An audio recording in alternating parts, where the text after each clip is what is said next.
It's a typical day at Horizon High School, with students packing the halls as they hurry to their next class. Many of these students drive to school, and their cars crowd the two school parking lots on campus. Parking on campus means your car is safe and you have easy access to class. Plus, having a car enables these busy students to keep up with schedules and activities. Well, you can kind of, work on your own schedule. If you're running late or something like that, you have the ability to get there by yourself. Also, if there's half days or stuff like that, or times when you get to leave school, you have an easier ability. And I have to go to meetings with district, and sometimes, and I have to drive myself there, so it's definitely convenient for me. Parking on campus is a good way to go, but many schools charge for the privilege. Senior Shane McCullough uses one of the lots, but the cost of the parking tag hits his budget hard. It's $180 for a year, $90 a semester. It's pretty expensive. Plus, schools treat campus parking as a privilege. You have to earn the right to purchase a permit. And then we check conduct, we check discipline and grades to see whether they can get the parking permit on campus or not. So we kind of discriminate based on conduct and based on grades, distributing them that way. So if they are of good standing, so to speak, and have the money, we issue the parking pass. So they then have a right to park on campus. Students who do not have a parking permit look to the streets around campus, trying to avoid the no parking zones.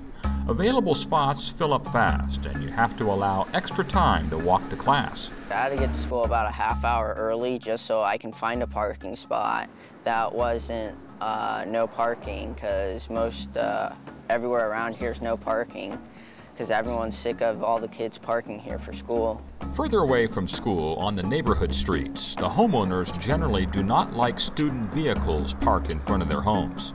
Kids would park up and down this street and sometimes block access to your driveway, and probably the biggest issue is sometimes they leave trash in the street. They don't think about, the neighborhood.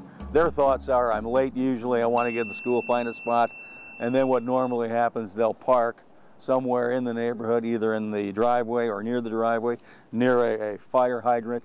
They don't do it maliciously. I think they do it absent-mindedly.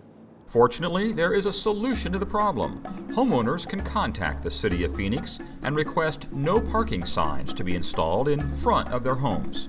We have a neighborhood watch committee here in the neighborhood, and they petitioned the city to put up signs a few years back. So those help with keeping the kids from parking in front of some of the houses. If you would like to explore options for parking control in your neighborhood, contact the city at phoenix.gov/streets.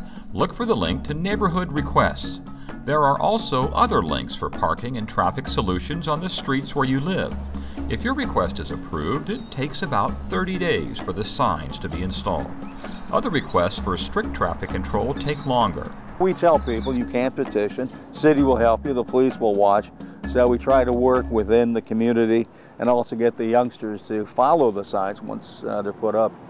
I never have any cars parked in front of my house that I don't know who they belong to, and obviously there's not as much trash.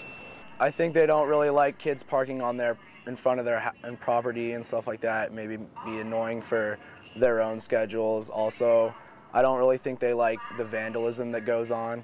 And they don't want to have to assume any of that risk as well, so I can understand where they're coming from.